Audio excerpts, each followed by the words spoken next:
तो तुम्हें भदोही के अधिकार के लिए भी खड़ा होना पड़ेगा। जब दुर्गा पूजा पंडाल में अग्निकांड हुआ था औराई में, उस दौरान आपके जिले के पास फर्स्ट ट्रीटमेंट का कोई मेडिसिटी फैसिलिटी नहीं था, तो भदोही में इलाज नहीं होगा। इतना बड़ा दुर्घटना औराई दुर्गा पूजा पंडाल कांड होने के बाद, अग्निकांड होने के बाद भी आज तक उन सभी को मुआवजा नहीं मिल पाया, तो हम तो उन्हें डकैत ही कहेंगे।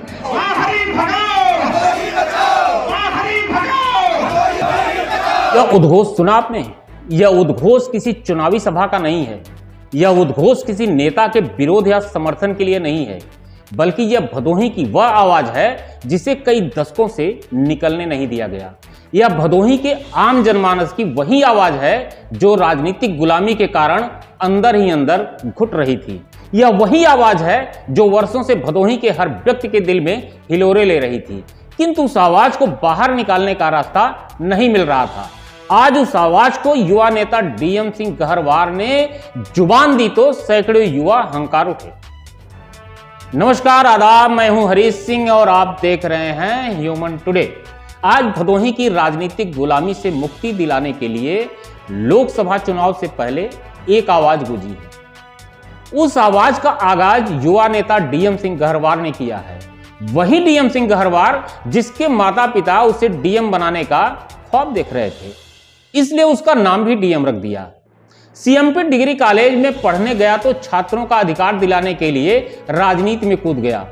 यूपीएससी का प्री एग्जाम निकालने के बाद मेंस की तैयारी कर रहा था, किंतु गांव आया और गांव आने पर एक समस्या को लेकर अधिकारियों और नेताओं का चक्कर लगाना पड़ा, तो ठान लिया कि अब समाज के प्रति अपना जीवन समर्पित कर देगा। अब नजर डालते हैं भदोही की राजनीतिक गुलामी पर। यह वही भदोही है जिसने अयोध्या से निष्कासित मां सीता को शरण दी थी। यह वही भदोही है जिसकी मिट्टी में लव कुश जैसे वीर सपूतों को अपनी गोद में पालकर बड़ा किया था। यह वही मिट्टी है जिसकी माटी में पले लव कुश जैसे बाल वीरों ने लंकापति रावण को हराने वाले श्री राम के भाइयों और उनकी सेना को परास्त कर दिया था। यह वही मिट्टी है जिसमें अंग्रेजों के दांत खट्टे करने वाले संग्राम सिंह, झूरी सिंह जैसे लाल पैदा किए। किंतु उसी भदोही की मिट्टी आज राजनीतिक रूप से गुलाम हो गई है।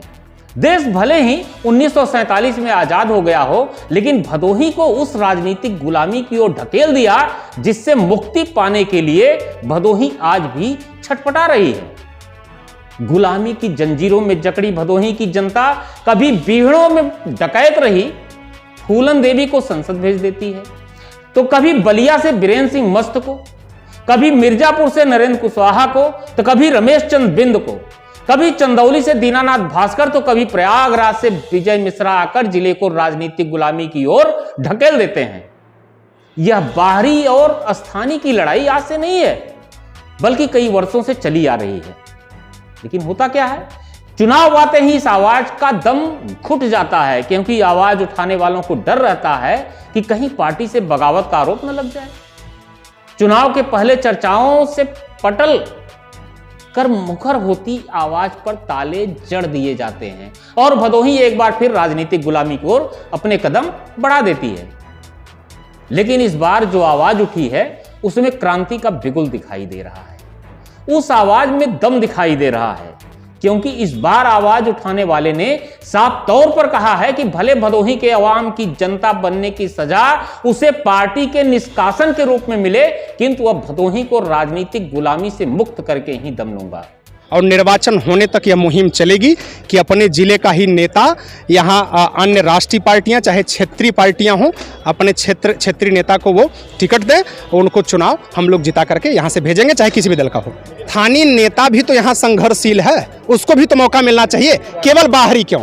जो गांव की सड़कों को जानता हो, नालियों को जानता हो, खड़ंजे को जानता हो और नल के पानी को जानता हो, वो हमारा नेता होगा, बाहरी नहीं जाना पड़ता। पार्टी ऐतराज अगर जताती है हमारे व्यक्तिगत निर्णय में, अगर पार्टी भागीदार नहीं है तो पार्टी के साथ भी हम बने हैं। डीएम सिंह गहरवार जनता दल यूनाइटेड के प्रदेश महासचिव हैं। जनता दल यूनाइटेड एनडीए गठबंधन का हिस्सा है, जिससे जुड़े रहकर यह युवा भी राजनीतिक लाभ उठा सकता है।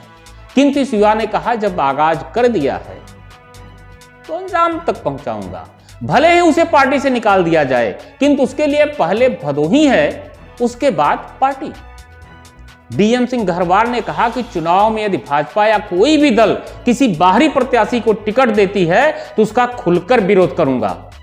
पूरे लोकसभा में युवाओं को साथ लेकर विरोध का बिगुल फूंकूंगा और बाहरी भगाओ के नारे को अमली जामा पहनाने का काम करूंगा।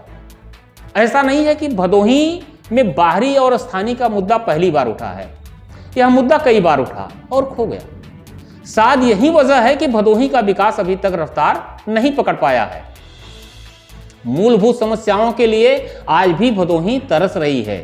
अब देखना यह होगा कि इस युवा की आवाज भदोही के युवाओं की आवाज बनती है या फिर सत्ता के दबाव, राजनीतिक लाभ की लालसा के चलते यह आवाज एक बार फिर दम तोड़ने को विवश हो जाती है। धन्यवाद। पूरा वीडियो देखने के लिए धन्यवाद। आने वाले लोकसभा चुनाव में मतदान अवश्य करें, साथ ही दूसरों को भी प्रेरित करें।